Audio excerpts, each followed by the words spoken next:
Welcome to Advanced English Gossip. This week we have some juicy news from Shakespeare's The Merchant of Venice and Maupassant's The Necklace. They explore their paradoxes and anomalies in the human behaviour associated with materialism and marriage to ignite discussion of our morality. The paradox of the week. Our attempts to attain individualistic objectives paradoxically leads not to self-betterment, but rather a disconnect in identity and relationships. In the world of The Merchant of Venice, this occurs through the materialistic characterization of Shylock, which shows his desire for money and revenge.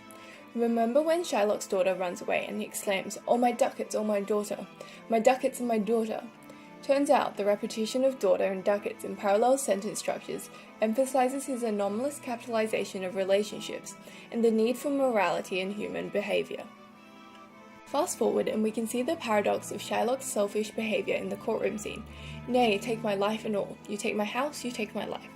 It's pretty obvious that the anaphora that equates his capital with his life demonstrates his insatiable desire for money and how it has resulted in his paradoxical loss of wealth.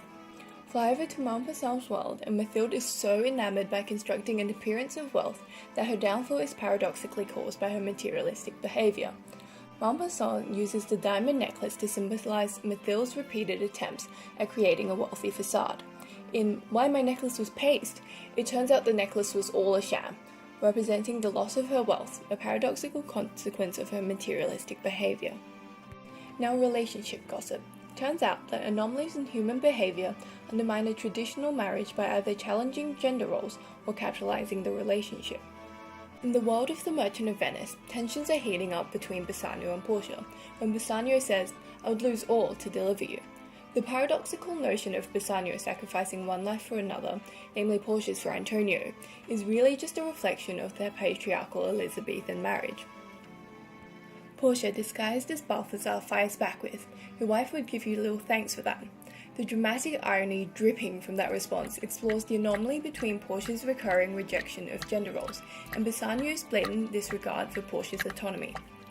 Don't fear though, Shakespeare advocates for the transcending of gender stereotypes, showing that anomalies in conventional marriage are needed to empower women.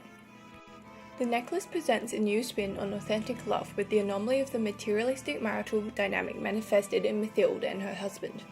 The juxtaposition between Mathilde's thought and dialogue in "She was wondering what sum she could ask without drawing on herself an immediate refusal," and "I could manage it with 400 francs," exemplifies the anomaly of her exploiting marriage for money.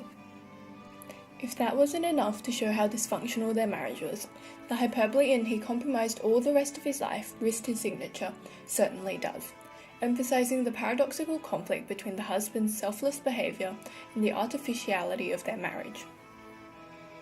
Let's recap. The Merchant of Venice and The Necklace have explored how anomalies and paradoxes are needed to highlight inconsistencies in human behavior and assert the complexity of morality. See you next week for the latest gossip on Rosemary Dobson.